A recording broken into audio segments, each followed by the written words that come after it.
بلا شك عرفتوا حنا فين، حنا في مدينة الفن والثقافة. مدينة الرياح موغادور. مدينة محصنة دايرة بأبواب كثيرة ومنها باب مراكش، باب دكالة، باب السبع، باب المنزه، وبطبيعة الحال باب المرسى. مرحبا بكم في مدينة الصويرة.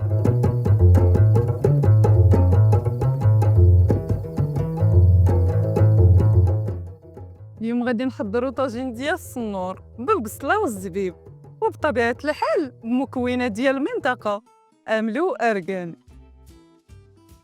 الإبزار، الملحة، سكينجبير، القزبر والمعدنوس، الخرقوم، ونخلطو بشوية الماء ونخليو الحوت يشرب الشرمولة. نديرو زيت أركان في الطاجين، البصلة مقطعة طويلة، القطع ديال الحوت، نزيدو الشرمولة اللي بقات من الفوق، ونزيدو من الفوق البصلة، ونزيدو الزبيب من بعد ما رقدناه في الماء، والعويدات ديال القرفة. نغطيو الطاجين، مرة مرة نسقيو الزبيب والبصلة بالمرقة، وملي يقرب يطيب نزيدو شوية العسل، وقبل ما نسربيو الطاجين نزيدو أملو واللوز محمر.